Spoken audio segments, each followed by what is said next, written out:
Hello, and welcome to One More Ridge podcast. I am your host, Brad Foster. And on today's episode, we'll be talking about one of the core pillars that we have for the podcast, and that is getting the non-generational hunters out in the field hunting. For me, it's been pretty easy to get into hunting. My father was the one that introduced me to hunting at a very young age, and then his family introduced him at a very young age as well. With him being Native American, his hunting heritages goes back hundreds of years.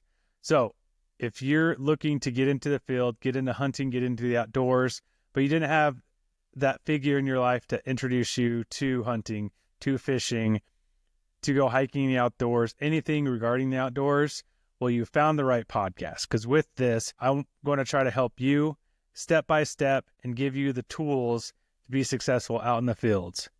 For example, this first step will be to take a hunter safety course. For me, I took a hunter safety course when I was 11 or 12 years old. For me, it was brutal. It was 2 days over a weekend in August at a rec center. It was hot. It was annoying. I was young. All I wanted to do was go hang out with my friends. And to be honest, it was not the best time. But now they have changed that. With a simple website, it's called hunters-ed.com. It's a 3 to 4 hour course. You can go at your own pace. It's a course online.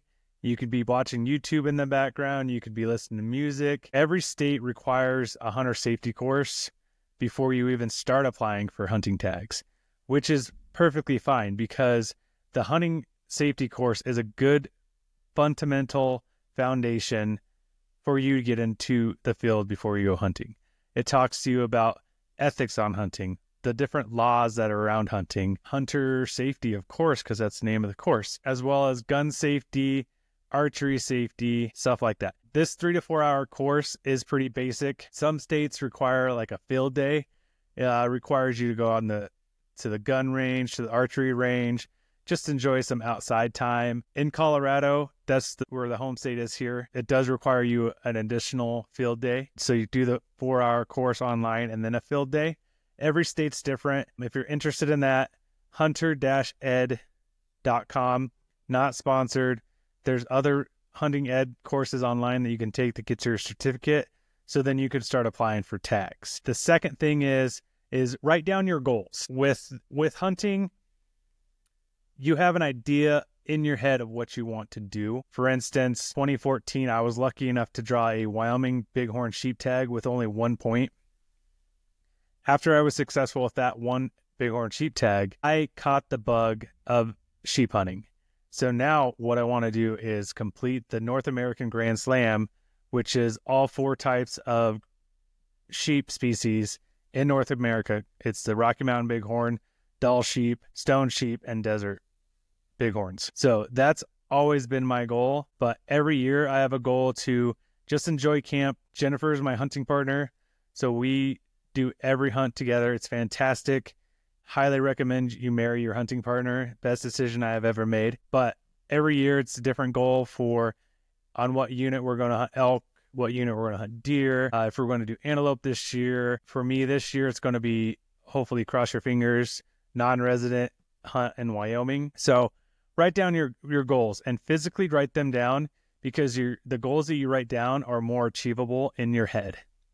So write them down. And when you write them down, have a thought on what species you want to go after. If it's mule deer in Colorado, if it's elk in Montana, is it aurochs in New Mexico? Is it javelina in Texas? Whatever it is, write it down. And then after that, write down what weapon you want to choose. If you want to do bow hunting, if you want to do muzzleloader hunting, it's an option, or rifle hunting. And then what state? The biggest thing is every state has a different application and regulations. So applying for those states are going to be different. I'm going to help you walk through each state. For instance, New Mexico has no point system. It's all random draw. So if you put your name in the bucket and they draw your name out, you get to go hunting that year. Okay? Other states are different.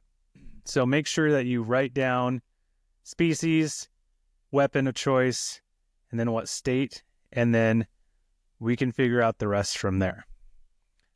Number 3 is going to be start saving. Just because hunting is not a cheap sport, For instance, a non-resident elk tag ranges anywhere between $700 to $800 or more, depending on the state. Residents are around the 40 to 65, 75.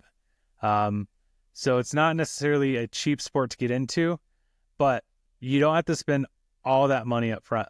A lot of people will tell you have to go buy the best gear, the best weapon, the best boots. You don't have to. The forest isn't going to laugh at you if you're wearing Walmart boots instead of Sitka pants or anything like that. Like, just be comfortable. Even if you have the money to dump $10,000 in a setup, I would say spend that on tags, because I'd rather go hunting with not the best gear than have the best gear in the closet not going hunting. So we can walk through that too, but start saving now, because hunting's not cheap. Tags are expensive. Unless you are a resident of a state in the West, then it's a lot cheaper, but still you're paying for gas or travel. Gear's always going to be a big cost, and you always can improve your gear moving up. You can buy Walmart gear now and then go up from there. You don't have to buy the most expensive Sitka gear. I honestly shop Goodwill, Facebook Marketplace. This big thing it's a big secret, is Sierra Trading Post has some amazing big name brands, and a lot of their stuff is super cheap within reason. There's also a site called camofire.com. They do daily deals where they have a list of hunting gear that you're able to buy on sale. So closing out, if you're listening to this and you're like, hunting sounds pretty fun, I want to get into it, I want to know more, this is going to be perfect, because I'm going to break down different hunting techniques, different state application processes, what you should and shouldn't do, other things like that. So I just want you guys to be positive mindset. Hunting is for everybody. The more hunters we have out there, the better off we are. And people will ask, like, Brad, why are you trying to get more people out in the woods? Doesn't that decrease your amount of tags? And yes, it does. If there's more people applying for the tags that I want, I have a lower percentage to get a tag. But if there's a non-generational hunter out there that wants to go hunting and will get a tag above me, I'm all for it, because that person is going to fall in love with hunting, and then that person is going to be an advocate for more hunting, and he's going to tell his buddies. She's going to tell all of her friends. Like, there's just a pile on, and then when we need to band together, for example, for bills that are trying to get passed against anti-hunting, we stand together and we're stronger together. So the more people we can make fall in love with this sport, the better off we are. And again, thanks guys for tuning in for One More Ridge. As always, if you like what you hear, like, subscribe. You can reach us at onemoreridgepodcast@gmail.com. We also have an Instagram, @1more_ridge. Find us on there, comment. And as always, keep going that one more ridge. Thanks, guys. Have a great night.